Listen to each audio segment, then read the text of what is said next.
Hello friends, welcome back to my channel DK technical point. आज की इस video में हम बात करेंगे सॉफ्टवेयर इंजीनियरिंग में रिस्क मैनेजमेंट के बारे में। रिस्क मैनेजमेंट क्या है, किस तरह से जनरेट होता है, किस तरह से इसको मैनेज किया जाता है, किस तरह से कंट्रोल करना होता है। यानी रिस्क मैनेजमेंट के बारे में बेसिक इन्फॉर्मेशन आपके साथ शेयर करने वाला हूँ। अगर आप चैनल पर नए हैं तो प्लीज़ वीडियो को लाइक कर लें, चैनल को सब्सक्राइब भी कर लें ताकि आगे आने वाली इसी तरह की यूजफुल वीडियोज़ की नोटिफिकेशन आपको मिलते रहे। स्टार्ट करते हैं टॉपिक को बिना टाइम वेस्ट किए हुए। आज की इस वीडियो में जो टॉपिक डिस्कस होंगे वो है रिस्क मैनेजमेंट के अंदर व्हाट इज़ रिस्क, रिस्क है क्या, सोर्स ऑफ रिस्क, रिस्क की सोर्स क्या है, रिस्क किस तरह से जनरेट होता है, रिस्क मैनेजमेंट प्रोसेस, रिस्क को मैनेज करने का प्रोसेस क्या है, रिस्क आइडेंटिफिकेशन, रिस्क को आइडेंटिफाई किस तरह से करते हैं, रिस्क एनालिसिस एंड प्रोजेक्शंस के बारे में बात करेंगे, एंड रिस्क कंट्रोल प्रोसेस के बारे में यहाँ पर जानेंगे। रिस्क को किस तरह से कंट्रोल किया जाता है, उसका प्रोसेस क्या है। यहाँ पर जानते हैं व्हाट इज रिस्क। रिस्क है क्या? Risk is an expectation of loss. Risk एक लॉस की एक्सपेक्टेशन है। किसी भी प्रोजेक्ट पे हम वर्क कर रहे हैं तो वहाँ पे एक लॉस की संभावना होना एक रिस्क होता है।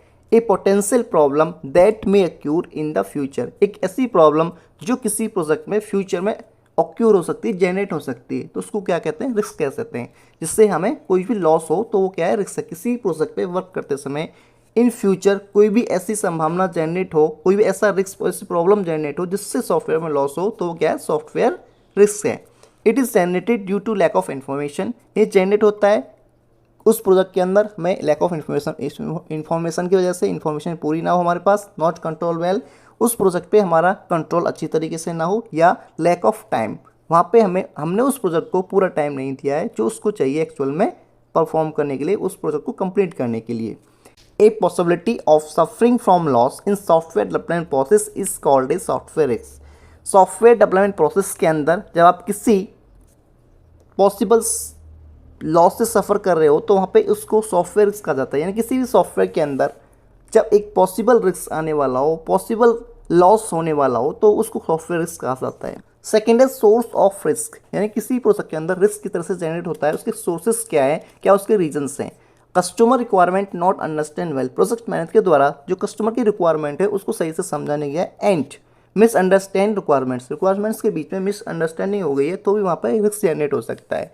Unrealistic promise given to the customer, project manager के द्वारा या प्रोजेक्ट डेवलपर के द्वारा कस्टमर्स को फेक प्रॉमिस किए गए कि हम इसमें ये भी कर देंगे, इस प्रोजेक्ट के अंदर ये भी कर देंगे, यानी कि जो रियल में नहीं है प्रॉमिसेस, उनको भी डेवलपर ने कस्टमर को बोल दिया कि हम इसके अंदर ये भी कर देंगे, ये भी कर देंगे, तो वहाँ पे क्या है, रिस्क जनरेट होने की संभावना है।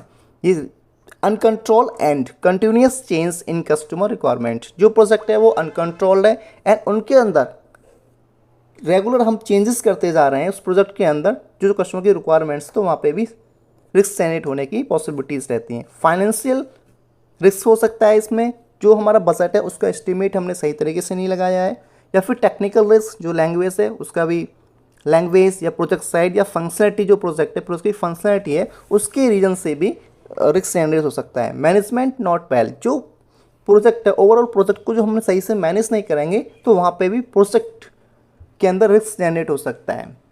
Miscalculation of team work, team work जो भी हमारी टीम वहाँ पे कहाँ वर्क कर रही है उसके वर्क को सही से कैलकुलेट नहीं किया जाएगा तो भी वहाँ पे रिस्क जनरेट होने की पॉसिबिलिटीज़ हैं। Miscalculation of software design, software design का भी मिसकैलकुलेशन से भी रिस्क यहाँ पे जनरेट हो सकता है। रिस्क मैनेजमेंट प्रोसेस को समझते हैं किस तरह से रन होता है। Risk management it is an important part of project planning activities, risk management है जो है एक इंपॉर्टेंट पार्ट है प्रोजेक्ट प्लानिंग एक्टिविटीज़ का।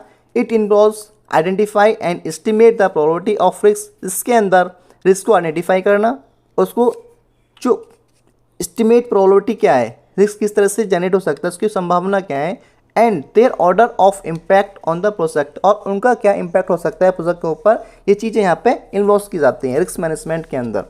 रिस्क मैनेजमेंट के प्रोसेस को समझते हैं। रिस्क मैनेजमेंट के अंदर 2 एक्टिविटीज़ रन होती है mainly, risk assessment and risk control.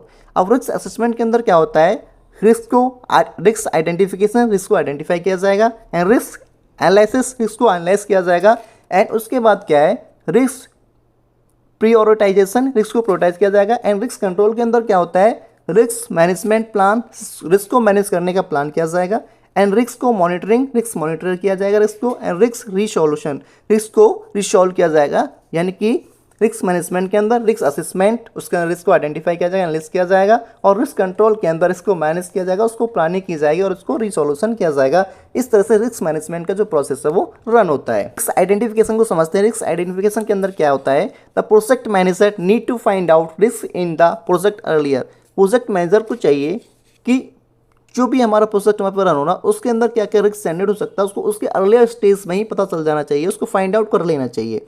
So impact of risk can be reduce, इसके थ्रू जो रिस्क का जो इम्पैक्ट है उसको रिड्यूस कर सकते हैं। And make effective management planning, और वहाँ पे एक इफेक्टिव वे में मैनेजमेंट प्लानिंग कर सकते हैं अगर आपको अर्लियर स्टेज में किसी भी प्रोजेक्ट के रिस्क को आप फाइंड आउट कर लेते हैं तो। By doing brainstorming, short analysis, casual mapping and flow chart method are use. इसके अंदर brainstorming, short analysis and casual mapping and flow chart method यहाँ पे यूज होते हैं रिस्क को आइडेंटिफाई करने के लिए। अब यहाँ पे टाइप्स ऑफ रिस्क की बात करें, रिस्क कितने टाइप्स हो सकते हैं किसी प्रोजेक्ट के अंदर। टेक्निकल रिस्क हो सकता है, टेक्निकल रिस्क के अंदर क्या है, लैंग्वेज की प्रॉब्लम हो सकती है, प्रोजेक्ट साइज की प्रॉब्लम हो सकती है, एंड प्रोजेक्ट की फंक्शनलिटी यहाँ पे डिफरेंट हो सकती है। टूल रिस्क क्या है, tool risk software tools is new और अपडेटेड। किसी भी प्रोजेक्ट पर जब हम वर्क कर रहे हैं तो उसके अंदर जो भी सॉफ्टवेयर टूल्स हम यूज़ कर रहे हैं वो या तो न्यू है या वो अपडेटेड है, यानी कि तो उसके अंदर भी रिस्क जनरेट हो सकता है। मैनेजमेंट रिस्क क्या है, lack of experience and lack of planning. जो वहाँ पे हमारे एम्प्लॉयज़ हैं उनके अंदर एक्सपीरियंस कम है या लैक ऑफ प्लानिंग की वजह से भी एक मैनेजमेंट रिस्क यहाँ पे जनरेट हो सकता है। फाइनेंशियल रिस्क क्या है, बजट का एस्टिमेट नहीं होना, बजट इशूज़ हैं तो वहाँ पे भी एक फाइनेंशियल रिस्क यहाँ पे जनरेट हो सकता है किसी भी प्रोजेक्ट के अंदर। एंड रिक्वायरमेंट रिस्क क्या है, change to customer requirements and process of managing the requirement change, यानी कि जो भी कस्टमर की रिक्वायरमेंट्स हैं उनको चेंज किस तरह से करें, और जो भी प्रोजेक्ट पे हम वर्क कर रहे हैं उसके बाद जैसे कस्टमर की रिक्वायरमेंट चेंज होती है तो उस रिक्वायरमेंट को मैनेज करने का प्रोसेस क्या है, किस तरह से उस रिक्वायरमेंट को इम्प्लीमेंट किया जाएगा, ये सब चीज़ें अगर वहाँ पर लैक है तो वहाँ पे रिक्वायरमेंट रिस्क भी जनरेट हो सकता है। यानी कि रिस्क किस तरह से होगा, टेक्निकल रिस्क हो सकता है किसी भी प्रोजेक्ट के अंदर, टूल रिस्क हो सकता है, मैनेजमेंट रिस्क हो सकता है, फाइनेंशियल रिस्क जनरेट हो सकता है, एंड रिक्वायरमेंट रिस्क यहाँ पे हो सकता है। रिस्क एनालिसिस एंड प्रोजेक्शंस को यहाँ पे समझते हैं, ये क्या है। Identify the problems casing risk in the project, risk generate होने के क्या क्या रीजन्स है उसको आइडेंटिफाई करना किसी प्रोजेक्ट के अंदर। Identify the probability of occurrence of problems, जो वहाँ प्रॉब्लम्स ऑक्यूर हो रही हैं उनके रीजन्स को आइडेंटिफाई करना। Identify the impact of problems, जो प्रॉब्लम्स का प्रोजेक्ट के ऊपर इम्पैक्ट है उसको आइडेंटिफाई करना कि ये प्रॉब्लम हो रही है, रिस्क जनरेट हो रहा है तो इससे प्रोजेक्ट पे क्या इम्पैक्ट होगा उसको भी आइडेंटिफाई करना। The probability of risk can be divided as, जो रिस्क को जनरेट होने की प्रोबेबिलिटीज़ हैं, यानी कि अगर इतना रिस्क है तो यहाँ पर क्या इसका इम्पैक्ट होगा, यानी कि इसको परसेंटेज के हम थ्रू देखते हैं कि अगर 0 से 10% रिस्क है या 25% रिस्क है या 50% रिस्क है या 75% रिस्क है तो उसका हमारे प्रोजेक्ट के ऊपर क्या इम्पैक्ट होगा और उसको हम किस तरह से देखना चाहिए, इसको जानते हैं यहाँ पे। जैसे पहली कैटेगरी है वेरी लो रिस्क की परसेंटेज क्या है, 0 to 10%। अगर किसी प्रोजेक्ट के अंदर 0 से 10% रिस्क जनरेट होने की संभावना है, प्रोबेबिलिटी है, तो वहाँ पे क्या है, टॉलरेबल रिस्क है। टॉलरेबल, इसको ये कोई भी प्रोजेक्ट के ऊपर हार्म नहीं करेगा, it is no harm. Second है लो रिस्क के अंदर क्या है, परसेंटेज जो है 10 to 25% है। रिस्क जनरेट होने की जो प्रोबेबिलिटी है ये 10 to 25% है, तो ये किस कैटेगरी में, लो रिस्क में। इसका माइनर इफेक्ट होगा, कुछ हल्के इसके इफेक्ट होंगे। एंड थर्ड वन है मॉडरेट रिस्क, मॉडरेट यानी कि मीडियम रिस्क है, 25 to 50% इसकी जो संभावना है रिस्क जनरेट होने की। ये क्या है, इम्पैक्ट ऑन टाइम, ये प्रोजेक्ट के टाइम को इम्पैक्ट करेगा, जो उसका शेड्यूल है उसकी जो डेडलाइन है उसको ये इम्पैक्ट करेगा। एंड हायर रिस्क की जो परसेंटेज है 50 to 75% है, ये एक हायर रिस्क की कैटेगरी में आता है। Impact on time and budget, ये प्रोजेक्ट के टाइम को और बजट को इम्पैक्ट करेगा। एंड सेकेंड है लास्ट वन है वेरी हाई रिस्क की जो परसेंटेज है ये अबव 75%, यानी 75% से ज़्यादा यहाँ पर रिस्क जनरेट होने की संभावना है। तो क्या है, इनटॉलरेबल रिस्क, इसको टॉलरेट नहीं किया जा सकता है, ये इम्पैक्ट करेगा किसी भी प्रोजेक्ट के बजट को, उसके टाइम को, उसके आउटपुट्स को एंड उसकी परफॉर्मेंस को। इस तरह से रिस्क एनालिसिस के अंदर इसकी जो प्रॉब्लम्स हैं उसके रीजन्स उसको आइडेंटिफाई करेंगे, किस तरह से वो ऑक्यूर हो रहे हैं उनको आइडेंटिफाई करेंगे, एंड उनका इम्पैक्ट क्या होगा हमारे प्रोजेक्ट के अंदर उस प्रॉब्लम्स का, उसको आइडेंटिफाई करें। रिस्क कंट्रोल को समझते हैं। रिस्क कंट्रोल क्या है, किस तरह से किसी भी प्रोजेक्ट के अंदर इसको किस तरह से कंट्रोल किया जाता है। फर्स्ट है रिस्क प्लानिंग। रिस्क की प्लानिंग किस तरह से करते हैं। The risk planning technique consider all of the significant risk that have been identified and develop strategies to mitigate them. Methods of risk management. Risk को मैनेज करने के मेथड्स क्या है। Avoid the risk. रिस्क को avoid किया जा सकता है किस तरह से। Discussing with client to change requirement. Client के साथ रिक्वायरमेंट्स को चेंज करने के ऊपर हम डिस्कस कर सकते हैं। Decrease scope of work. Work के स्कोप को डिक्रीज करके। Giving incentive to engineers to avoid risk of human resource turnover. Human resource turnover को के रिस्क को अवॉइड करने के लिए हम जो वहाँ पे इंजीनियर्स वर्क कर रहे हैं उनको इंसेंटिव प्रोवाइड कर सकते हैं। सेकेंड है ट्रांसफर द रिस्क। रिस्क को ट्रांसफर किस तरह से कर सकते हैं। The risk element develop by third party. जो भी इस प्रोजेक्ट के अंदर रिस्क एलिमेंट्स है उनको थर्ड पार्टी के थ्रू डेवलप करा सकते हैं। Buying insurance cover. Insurance cover buying कर सकते हैं। थर्ड वन है रिस्क रिडक्शन। रिडक्शन के अंदर क्या है। Include planning methods. इसके अंदर कुछ हम नए प्लानिंग मेथड्स इंक्लूड कर सकते हैं कुछ ओल्ड प्लानिंग मेथड को रिड्यूस करके। If there is a risk that some key persons leave new requirement can plan. अगर प्रोजेक्ट के अंदर जो भी पर्सनस वर्क करेंगे वो लीव है या वो छोड़ चुके हैं उस कंपनी को, ऑर्गेनाइजेशन को, तो वहाँ पे हम न्यू हायरिंग कर सकते हैं, न्यू रिक्वायरमेंट्स प्लान कर सकते हैं। रिस्क कंट्रोल का जो सेकंड मेथड है वो है risk monitoring. This is an ongoing process through out the project and requires continuous evaluation. यानी कि एक ऑनगोइंग प्रोसेस जिसके थ्रू जो प्रोजेक्ट है वो एंड उसकी जो कंटिन्यूस रिक्वायरमेंट्स है उसको इवेल्युएट किया जा सकता है। And assessment of potential risk. और जो पोटेंशियल रिस्क है उसको भी असेसमेंट यहाँ पे किया जा सकता है, असेस किया जा सकता है।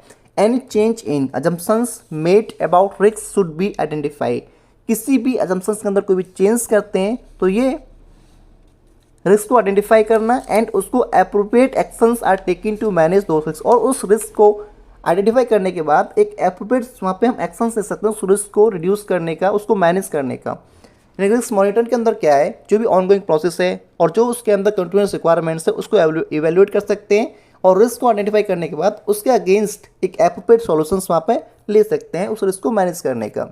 एंड रिस्क कंट्रोल का थर्ड जो मेथड है वो है रिस्क रिसोल्यूशन। इसके अंदर क्या है, it ensure that project stays on track and risk are control. ये इंश्योर करता है जो हमारा प्रोजेक्ट है वो ट्रैक पर वर्क कर रहा है, ट्रैक पर रन हो रहा है एंड रिस्क आर कंट्रोल, उसके अंदर जो रिस्क है वो फुली कंट्रोल्ड है।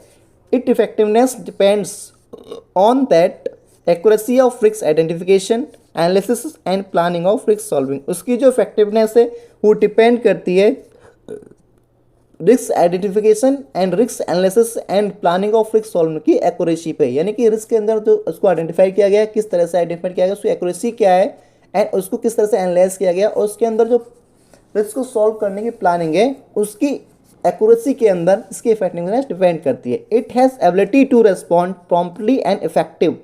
इसके अंदर एबिलिटी होती है किसी भी इशू को रेस्पॉन्ड करने की, तुरंत रेस्पॉन्ड करने की एंड इफेक्टिव वे में that arise during the project.